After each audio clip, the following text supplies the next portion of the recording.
Alors, bonjour tout le monde. Je me présente, Jean-François Arès.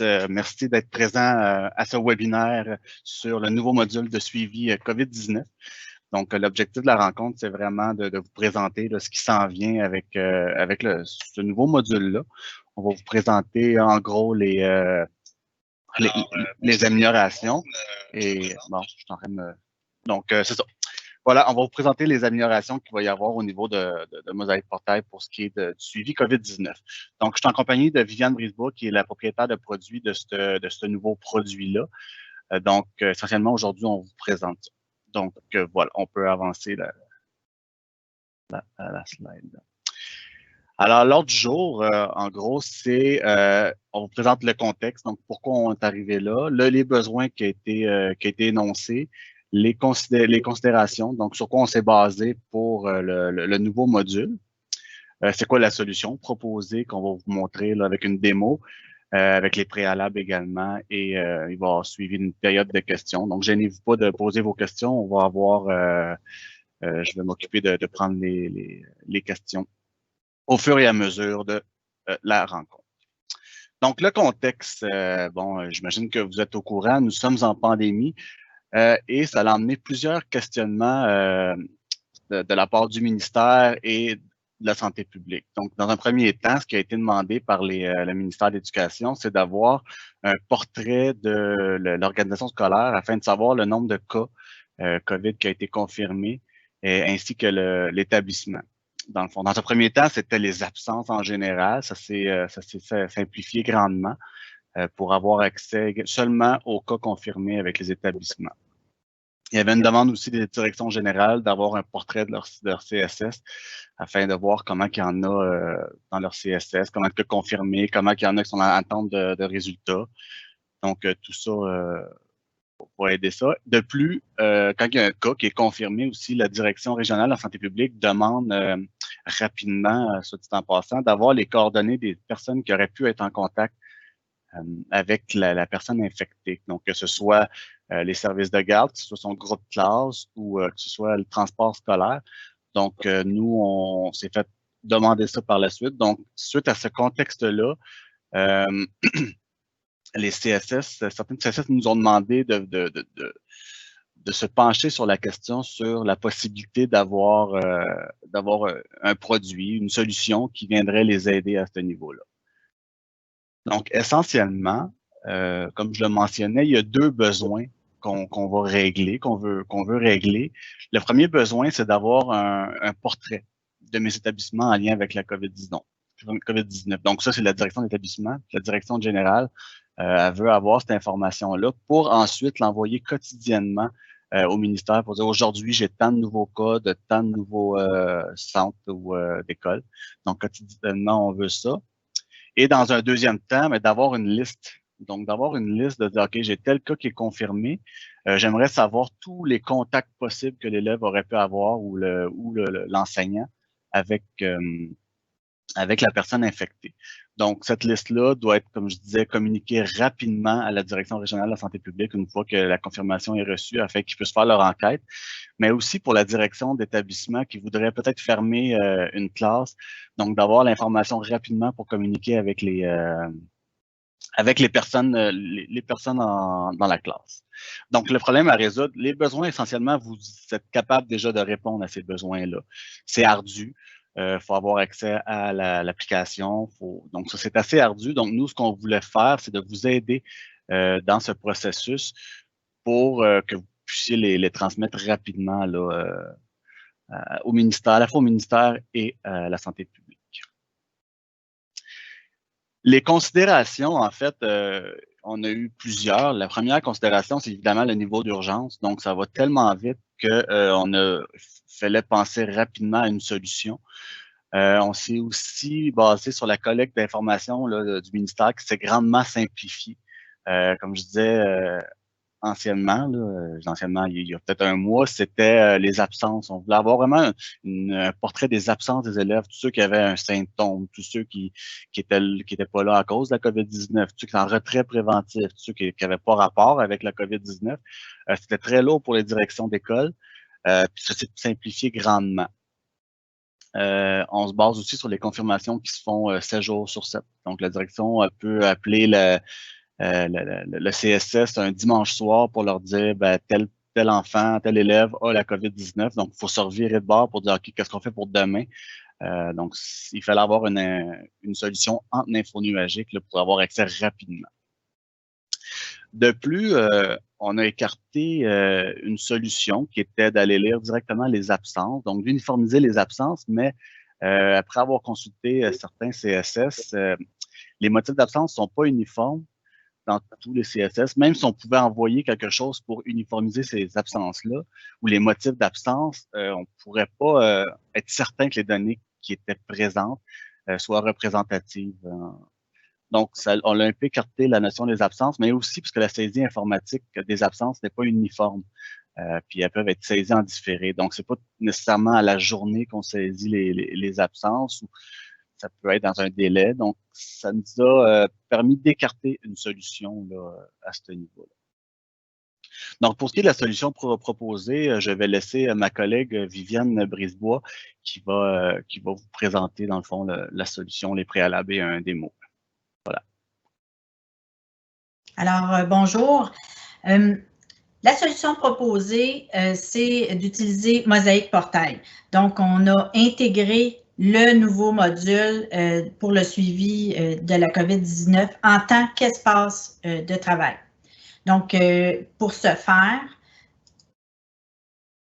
on va avoir l'info nuagique, donc l'accès à Mosaic Portail, mais c'est sûr qu'on va aller lire les informations pour les coordonnées des élèves adultes, jeunes, et aussi au niveau du transport scolaire et services de garde. Donc, on va aller lire dans les applications et aussi dans la paye en respect avec la gestion d'identité. La gestion des autorisations, un administrateur va pouvoir, quand le module va être autorisé, activé, va pouvoir permettre à une ou plusieurs personnes ressources d'utiliser le module. Donc, on sait que actuellement, c'est déjà en place où vous avez certaines personnes qui ont accès à ces informations-là. On le sait qu'il y a un souci de confidentialité d'informations, donc on ne donne pas ces accès-là à tous. Et puis, selon l'organisme qui peut avoir beaucoup plus d'élèves qu'à d'autres endroits. Donc, c'est sûr qu'il y a certains centres de services où vous allez avoir besoin de donner des autorisations à un plus grand nombre de personnes. Et vous allez voir, je vais vous montrer qu'on peut donner le portrait de la situation à certaines personnes et la déclaration des cas à d'autres personnes ou aux mêmes personnes. Donc, vous allez être en mesure de décider à qui vous allez donner les accès. C'est vous qui allez activer le module ou le désactiver selon vos besoins. Donc, on va voir les deux fonctionnalités. Donc, vous allez avoir la déclaration des cas et puis le portrait de la situation. Donc, la déclaration pour les cas potentiels ou les cas confirmés. Et au niveau du portrait de la situation, la vue d'ensemble pour l'organisme et par école. Pour la fonctionnalité de la déclaration des cas, on a toutes les clientèles. Donc, on parle des élèves aux jeunes, les élèves adultes et les employés. Les statuts que vous allez avoir à votre disposition, c'est en attente d'un résultat, un cas confirmé, les résultats négatifs et les cas rétablis, et d'avoir l'historique de ces statuts-là. Il y a d'autres données que vous allez pouvoir saisir, c'est la date à laquelle le statut a été signalé et puis la personne qui a signalé. Est-ce que c'est le répondant, est-ce que c'est l'élève adulte lui-même ou l'employé ou tout autre scénario possible. Pour le portrait de la situation de l'organisation, qui va vous permettre de connaître le cas par statut, par établissement et par organisation. accès aux informations, donc les groupes d'appartenance, que ce soit matière groupe, groupe atelier groupe ou groupe horaire, donc les coordonnées, l'historique des statuts et les services utilisés. Vous allez voir qu'on va vous présenter la feuille de route. Donc, on prévoit aussi avoir une liste de contacts pour chacun des groupes d'appartenance, de faire afficher les élèves, les enseignants, donc les personnes qui sont susceptibles d'être à risque pour que vous puissiez transférer cette information-là. Donc, le préalable, pour que vous puissiez utiliser ce nouveau module-là, donc il faut avoir bien évidemment accès à Mosaic Portail. La gestion d'identité doit être configurée pour toutes les clientèles. Donc, on parle des jeunes, des élèves adultes et des employés. Dans le cas contraire, la recherche ne fonctionnera pas et la clientèle qui n'est pas configurée ou pas synchronisée, ça ne fonctionnera pas, la recherche. À ce sujet, il y a un webinaire qui va avoir lieu demain à 10 h pour vous expliquer les règles de synchronisation pour le bon fonctionnement de la gestion d'identité. Nous vous invitons à assister au webinaire si ce n'est pas le cas actuellement dans votre centre de service. Vous allez être en mesure par la suite de pouvoir synchroniser tous vos élèves. Quoique les privilèges peuvent être octroyés à tous, on vous recommande de centraliser ces informations-là à l'organisation scolaire parce qu'on donne accès. Donc, on voulait vraiment préciser, qui dit vigie, dit vigilance. Donc, on veut être vigilant pour donner l'information pour les informations sensibles. Donc, vous avez hâte de voir ce que ça va avoir là. Donc, vous accédez à votre Mosaic Portail en tant qu'administrateur. Vous allez utiliser votre tuile de modules. Vous allez voir un nouveau module suivi COVID-19 et avec 2 accès, comme on a mentionné précédemment, disponibilité et utilisateur. Vous allez rendre actif la tuile. Donc, c'est vous qui décidez, c'est vous qui avez le contrôle si vous voulez l'utiliser ou pas. Ensuite de ça, vous avez utilisateur et c'est vous qui allez décider quel utilisateur et vous allez ajouter l'adresse courriel des gens que vous allez autoriser et ce sera la même chose pour la déclaration des cas. Donc, vous avez encore une fois le contrôle qui va être en mesure de déclarer des cas ou d'avoir le portrait de la situation. Et c'est facile aussi de retirer.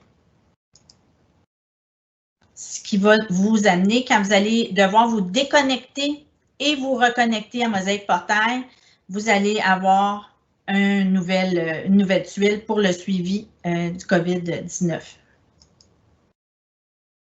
Quand on clique sur la tuile, on revoit encore notre déclaration des cas et vous avez l'accès à cliquer pour un élève ou jeune, élève adulte, employé et sélectionner l'école en question en saisissant son code de fiche.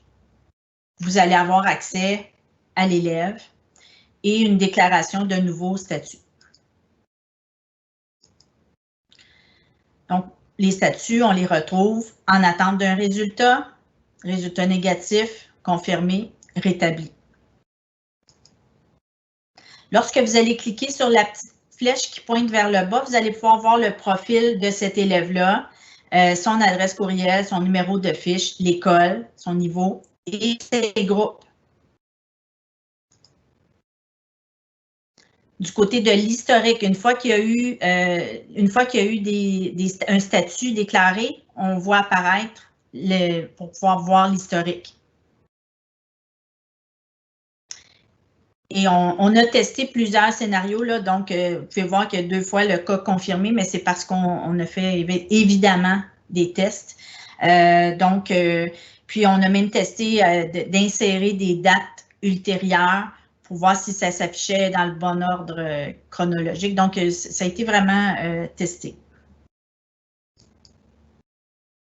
C'est la même chose pour les élèves adultes. Vous allez sélectionner le centre et le numéro de fiche. Vous allez rechercher et obtenir l'information. C'est le même visuel. Pour l'employé, bien évidemment, il n'y avait pas de code de fiche. On a utilisé le courriel. Donc, vous recherchez l'adresse courriel de l'enseignant. Vous allez avoir son nom pour l'information et vous allez pouvoir déclarer un statut. Quand vous allez cliquer sur la petite flèche qui pointe vers le bas pour accéder à son portrait, vous voyez qu'il y a une différence. On voit son rôle. Donc, si l'employé a plus d'un rôle, vous allez voir ses rôles et aussi les établissements dans lesquels cet employé travaille. Donc, si vous avez Ghislain dans ce cas-ci qui aurait un diagnostic positif, bien à ce moment-là, dans les résultats, ça va être fait mention qu'il y a plus d'un établissement. Puis c'est la même chose, il y a des élèves adultes, il y a des élèves qui fréquentent les adultes et qui pourraient avoir une fréquentation du côté de la clientèle jeune.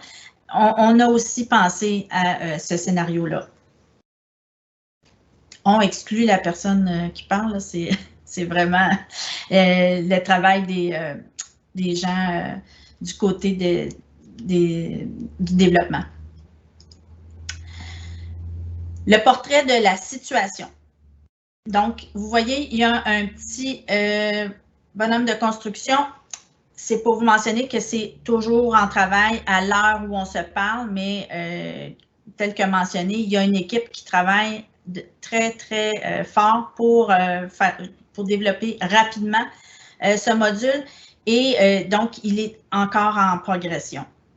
Donc, on resélectionne notre fiche, mais on a le portrait, quand on clique sur le portrait de la situation, c'est l'affichage actuel qui pourrait être appelé aussi à changer. Donc, d'ici à ce que le produit soit livré, l'affichage pourra changer pour le portrait de la situation. Donc, on voit ici quand il y a des résultats avec des établissements multiples, vous avez une petite flèche qui vous explique ceux qui ont une augmentation donc du nombre de cas confirmés.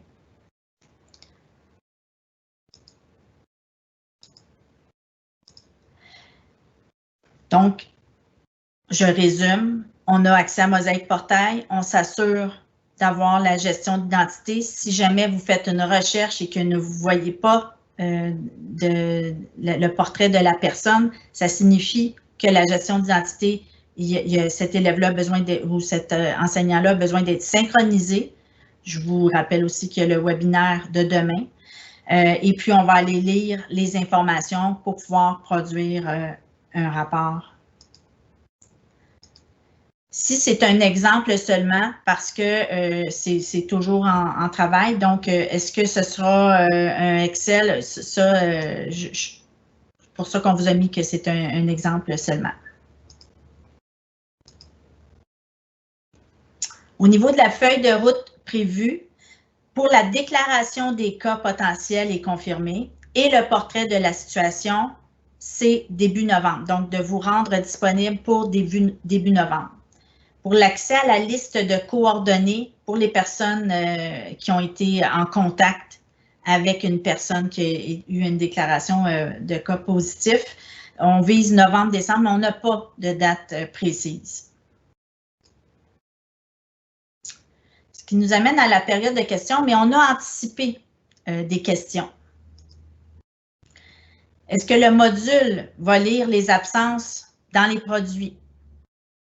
Jean-François a mentionné au début que c'était difficile parce qu'il n'y avait pas de normalisation. Tous les centres de services où c'est effectif aussi pour les collèges.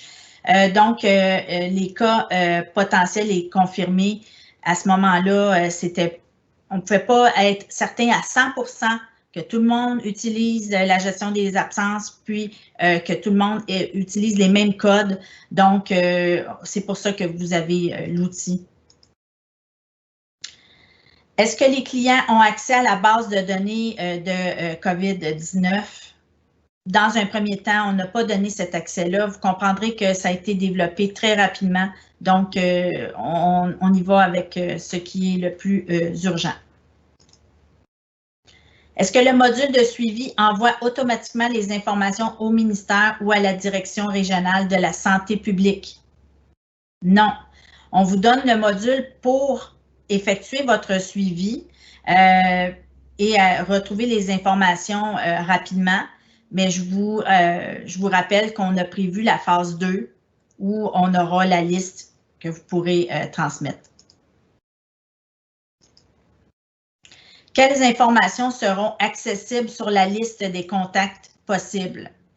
Les informations demandées par la Direction régionale de la santé publique diffèrent d'une région à l'autre. Donc, on a déjà commencé à prendre contact avec les centres de services qui nous ont mentionné qu'ils avaient besoin d'aide. Donc, on a commencé.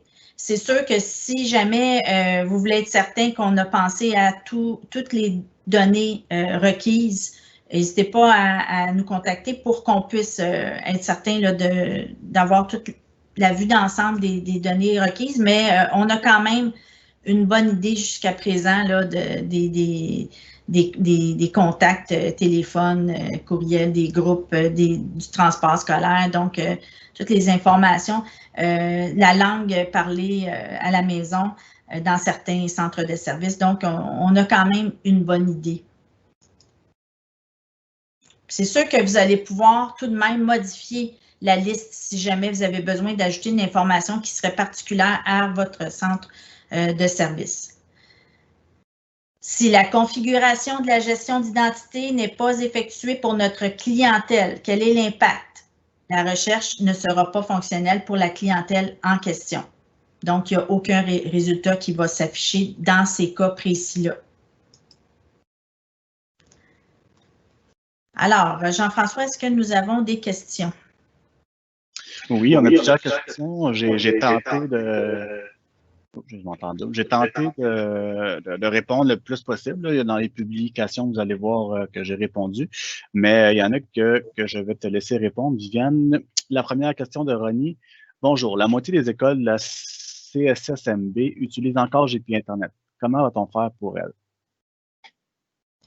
Bien, c'est sûr que si vous voulez pouvoir utiliser le module de suivi, vous pourriez activer seulement cette fonctionnalité-là parce que Mosaïque Portail vous permet d'activer seulement ce module-là, comme d'ailleurs certains autres modules là, comme la communication massive. Donc, vous pourriez juste activer ce module sans nécessairement avoir déployé. Mais dans le doute, là, c'est sûr que vous pourriez aussi discuter avec quelqu'un de l'équipe d'implantation de Mosaïque Portail, mais il n'y a aucune contre-indication à ce que vous activiez seulement le module de suivi. Parfait. Est-ce que l'installation de la nouvelle GI est obligatoire? Oui. Parce que c'est sûr qu'avec qui dit Mosaïque Portail dit gestion d'identité et synchronisation. Donc, c'est sûr qu'on l'a mentionné à plusieurs reprises, mais c'est vraiment important. Et si vous avez des questions qui persistent, vous êtes chanceux, il y a un webinaire justement demain à 10 h. Donc, vous allez pouvoir, si jamais il y a des questions à la suite du webinaire, vous allez pouvoir aussi poser vos questions. Oui, effectivement, pour faire du pouce là-dessus, Viviane. Dans le fond, il faut avoir la GI d'installer tout simplement. Donc, la nouvelle GI, j'imagine qu'on fait référence peut-être à la promotion qu'il y a eu dernièrement, mais ça, je ne suis pas assez sûr. C'est demain que vous allez pouvoir poser vos questions. Mais si on a déjà accès à Mosaïque Portail, s'il n'y a pas de version de gestion d'identité qu'il faut, ça fonctionne déjà à ce niveau-là. Une autre question, Viviane. Est-ce que le directeur général de notre CSS peut avoir accès à Mosaïque pour le suivi de la COVID-19? Tout à fait. Puis l'avantage aussi d'utiliser ce module, le module de Mosaïque Portail, c'est que c'est accessible de la tablette ordinateur de la maison. Donc, c'est un grand avantage parce qu'on sait que vous avez des déclarations que vous devez faire même la fin de semaine, 7 jours sur 7. Donc, d'utiliser Mosaïque Portail, c'était vraiment la solution idéale. Parfait. Alors, Annick Bouvillier, si nous n'avons pas encore Mosaïque Portail dans notre CS en FGA, est-ce qu'il sera implanté prochainement? Au niveau de l'implantation, là, ça, actuellement, là, moi, je ne connais pas les calendriers d'implantation, mais comme je mentionnais pour M. Bassoul précédemment, c'est sûr que sans avoir déployé tout le portail pour les élèves enseignants, vous pourriez tout de même activer pour Mosaïque Portail seulement cette fonctionnalité-là pour permettre la gestion des cas COVID. Parfait, merci. On a France Penneau de la CSSMI. On doit aussi déclarer le nombre de classes fermées. Est-ce que le module permettra de consigner cette information et avoir un portrait de la situation CS à ce sujet? Mais c'est sûr que ça, il y a des informations qui peuvent arriver entre-temps. Je vous invite à nous les communiquer parce que c'est sûr que mieux on est informé, plus on peut prévoir là, de vous outiller de la bonne façon. Donc, je suis déjà en contact avec M. Riopel le Centre de services Seigneurie des Mille-Îles, mais on pourra aussi prendre en note cette information-là. C'est sûr que aussi pour faire du pouce là-dessus, dans un premier temps, on répond à 2 besoins précis, vraiment sur le nombre de cas confirmés. Tout ce qui est retrait préventif, ça, ce n'est pas encore, c'est pas prévu dans la phase qu'on vous a présentée aujourd'hui, mais on le prend en note, là, comme Viviane dit, on le prend en note, parce que je sais qu'il faut effectivement là, les classes qui ne sont pas, qui sont en retrait préventif, faut les savoir aussi, mais pour l'instant, là, c'est à suivre à ce niveau-là. J'ai une autre question ici qui dit, peut-on extraire ces données en format rapport? Comme, oui, comme on vous l'a précisé, actuellement, la phase 1 ne permet pas de produire le rapport, mais on a une phase 2 prévue où on va pouvoir vous exporter une liste. Parfait. Est-ce que ce module s'adaptera à la réalité de la FGA, soit des groupes non stables? Il va vous donner le portrait de tous les groupes que cet élève-là pourrait avoir. Donc, quand il va lire, si l'élève dans son dossier, on voit ses groupes, à ce moment-là, s'il y a plus d'un groupe, dans le portrait, on va voir tous les groupes parce que si l'élève est en contact avec, évidemment, plusieurs groupes, bien, il faut sortir la liste des contacts de ces groupes-là. Inquiétez-vous pas, ça a été pensé dans le scénario. Parfait. Peut-on charger massivement la liste des personnes pouvant déclarer des cas avec plus de 200 écoles? Donc, êtes-vous... Puis une autre question par la suite. Donc, première question, vas-y. Bien, c'est pas massivement parce qu'on voulait s'assurer qu'il n'y ait pas d'erreur, mais non, il faut saisir les adresses courriels pour donner les accès. Donc, non, massivement, non, c'est pas possible. Un autre questionnement. Êtes-vous en contact avec la santé publique plutôt que les DRSP, Direction régionale de la santé publique, puisque la Direction régionale de la santé publique ont des besoins variables? Oui, on sait que c'est variable parce que depuis le début du printemps, ça a bougé beaucoup. Ça a un impact sur vous et sur nous aussi. L'information qu'on a reçue provient des centres de services. Il y a eu des contacts, bien évidemment, là, avec le ministère de l'Éducation, mais là, je suis pas assez certaine, je ne veux pas vous induire en erreur là, pour la santé publique. En fait, non, on n'est pas en contact avec la santé publique. On parle vraiment, nous, on veut répondre à un besoin des commissions scolaires. Puis là, on leur demande c'est quoi là, que leur santé publique demande. Puis par la suite, c'est sûr qu'on va s'adapter en fonction de ce qui a été demandé. Là, comme on le disait dans les questions précédentes, y a une DRSP qui peut demander une panoplie d'informations, alors qu'une autre peut demander seulement 4-5 informations. Ben, nous, ce qu'on va vous donner, c'est les informations de la plus grande demande. Puis après ça, vous allez pouvoir modifier ces fichiers-là. Mais on n'est pas en contact avec la santé publique à ce niveau-là. Voilà. Une autre petite question. Bon, il y a des questions aussi au niveau de est-ce qu'on va pouvoir revisionner la présentation d'aujourd'hui. Alors, la réponse est oui. Là. Dans le fond, quand vous recliquez sur le lien que vous êtes rentré aujourd'hui, vous avez encore accès pendant un certain temps à ce webinaire-là. Et par la suite, il sera aussi sur notre page YouTube de la GRIC si vous voulez y avoir accès. Voilà. Est-ce que le module va permettre de saisir les données pour les questions quotidiennes du ministère? Exemple, nombre de classes actuellement fermées, école ayant plus de 5 cas actifs. Dans le portrait de la situation, vous allez avoir un portrait organisme en date du jour. Donc, c'est sûr que ça va vous permettre de compléter l'information. Là, à savoir si le portrait va se rendre dans la liste, je pense qu'on n'était pas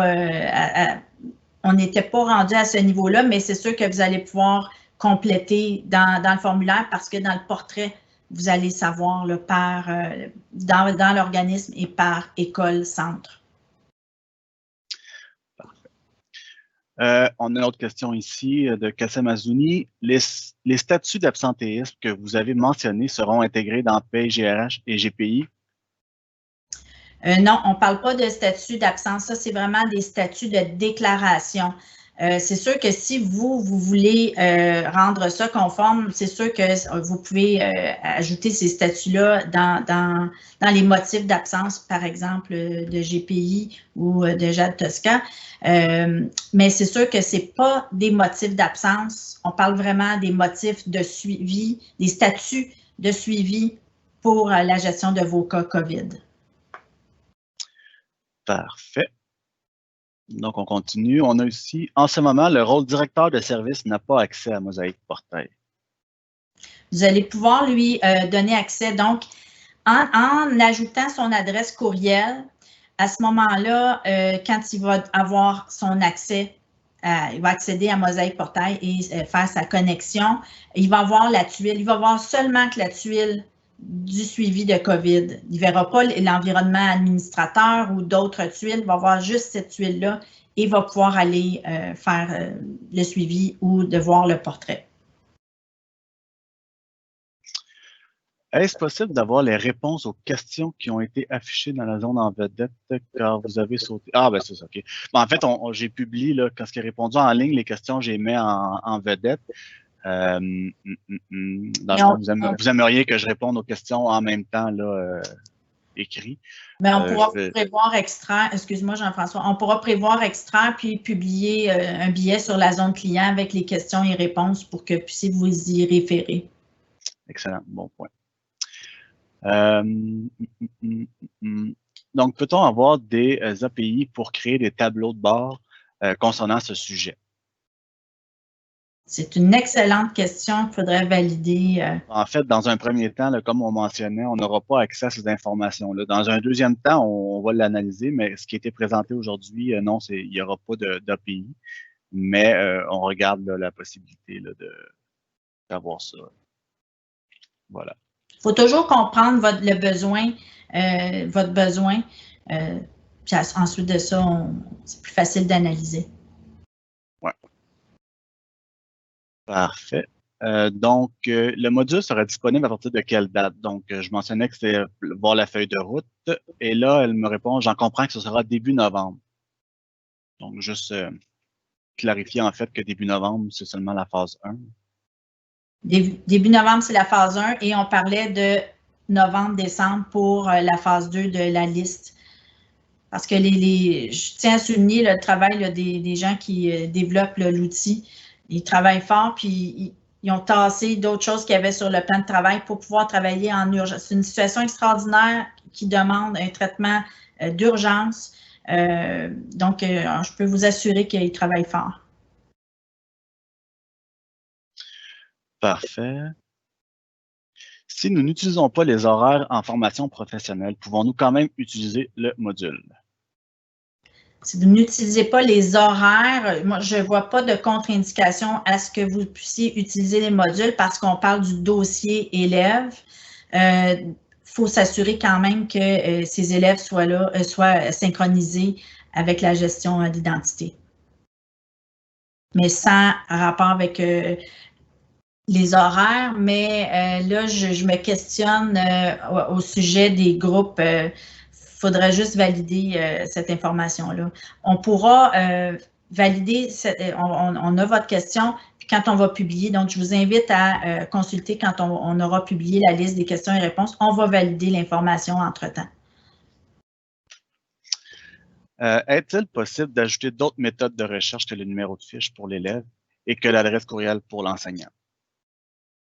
Vous comprendrez que ça a tellement été développé en urgence qu'on a privilégié certaines informations. Donc, on y est allé avec le code de fiche qui est parce que le code de fiche se retrouve autant dans GPI que dans JAD TOSCA du côté des élèves jeunes et adultes et l'adresse courriel pour les enseignants. Il a fallu faire un choix, donc c'est ces données-là qui ont été choisies. Excellent. Donc, en Montérégie, la santé publique vient de demander aux directions de procéder à l'enquête de cas. Ils nous ont transmis des formulaires à compléter. Notre contact en TI pourra vous l'envoyer. Parfait, merci. Merci, on va regarder là, Montérégie. J'imagine que c'est... faudrait vous m'indiquer c'est quoi votre CSS là, afin qu'on puisse regarder ça. C'est Anonymous, fait que c'est pas facile pour moi de voir ça. Puis je vous inviterai dans votre espace client d'indiquer que c'est un suivi suite au webinaire de ce matin pour qu'on puisse récupérer, nous, là, ces billets-là et les traiter. Est-ce que ce module va nous permettre d'aviser par courriel les personnes en contact d'un cas positif lors d'une fermeture de classe ou autre? Ce module-là ne vous le permettra pas, mais vous allez avoir quand même les groupes en question et vous avez des outils de communication à votre disposition, donc autant du côté de GPI, communication répondant, ou encore l'envoi massif. Mais l'envoi massif, c'est sûr qu'on cible l'école complètement, mais avec le portail direction, c'est possible de filtrer. Donc là, à ce moment-là, vous allez pouvoir ajouter vos groupes et communiquer avec les répondants. Puis encore une fois, dans le fond, là, ce qu'on vous a présenté, c'est les besoins initiaux pour le module de suivi. C'est sûr que on pourrait aller tellement plus loin, on pourrait développer plusieurs choses. Faut pas oublier que c'est un contexte qui est temporaire aussi. Mais je comprends la question. Là, on voudrait éventuellement peut-être que ça génère des absences et tout, des retraits préventifs et tout. Mais dans un premier temps, ce n'était pas le cas. Évidemment, on va voir par la suite, là, une fois que ça va être livré, il va y avoir des demandes d'amélioration. On va pouvoir prioriser en fonction des autres produits. Puis sachant que le portrait de la situation change pratiquement, même c'est quotidiennement, on essaie de s'ajuster. On va avec la vague, nous aussi. Quand l'option sera disponible pour les administrateurs afin de l'activer? Donc, on parlait de début novembre. Ça va aller aussi avec Mosaïque Portail, là, le déploiement. Merci. Est-ce que chaque directeur d'école va pouvoir voir les données juste pour son école? Si je ne fais pas erreur, c'est les gens à qui vous allez donner accès vont voir le portrait du centre de service. Ça, c'est sûr que il y avait des enjeux de confidentialité et c'est pour ça qu'on vous recommande de donner seulement à certaines personnes pour qu'ils aient accès à ces informations-là. Parfait. Il faudrait préciser que l'accès administrateur est souvent donné aux services de l'informatique et que c'est eux qui vont pouvoir donner accès au module. Effectivement. C'est un bon point, en fait. Ça c'est vraiment le service informatique qui a généralement accès à l'administration de Mosaic Portail pour donner les accès. Donc, effectivement, c'est eux qui vont pouvoir donner accès à ce module-là aux personnes concernées.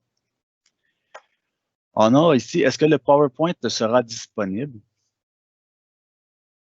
On peut le rendre disponible en publiant les questions et réponses. On pourra publier le PowerPoint aussi et le lien vers la vidéo qui va être sur notre chaîne YouTube de l'Agrix.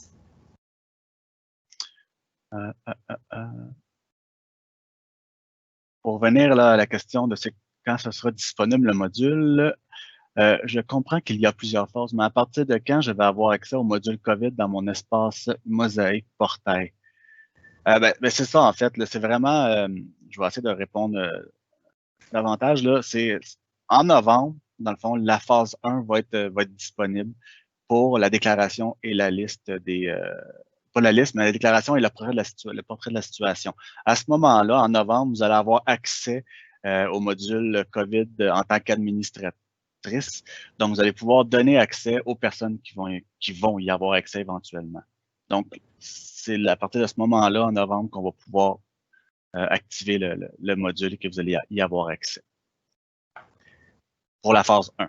La phase 2, c'est vraiment fin novembre, décembre. C'est là que vous allez avoir une nouvelle fonctionnalité qui va vous permettre d'y avoir accès. Donc, Nathalie, juste me mentionner si on répond aux besoins, aux questionnements. On a CSS Haute-Rivière, donc je crois que c'est cette personne-là qui nous mentionnait là, que la direction SP de santé publique de la Montérégie. Parfait, merci. Et finalement, je suis agent d'administration et je n'ai toujours pas accès à Mosaic. À quel moment cette situation sera rétablie? En fait, c'est pas nous, on peut pas rien faire à ce niveau-là. C'est vraiment votre centre de service là, qui peut vous donner accès à Mosaic. Voilà. Je ne sais pas si ça a rapport avec la COVID à ce niveau-là. Mais ça peut être aussi en niveau avec les rôles, mais vous pouvez aller consulter là, sur la zone client où on a donné l'information où on pourrait ajouter un rôle à quelqu'un et donner accès à Mosaic Portail sans toucher le corps d'emploi dans la paie, mais il y a de la documentation à ce sujet sur la zone client. Parfait. Il y a une question là, qui est posée ici là, que je vais pouvoir répondre. En fait, c'est est-ce que le module il va avoir un coût à ce module-là? Présentement, on analyse la situation. C'est sûr que le conseil de direction regarde comment qu'on peut emmener ce produit-là à être gratuit. Mais évidemment, quand c'est gratuit, c'est qu'il faut tasser autre chose. Donc, on regarde ça présentement. Mais je peux pas vous dire si ça va être gratuit ou ça va être, il va y avoir un coût à ce niveau-là. Mais ça s'en vient, vous allez être informé rapidement, là, très, très rapidement à ce sujet-là. Je sais pas si ça répond, là. En fait, j'ai pas trop répondu, mais voilà.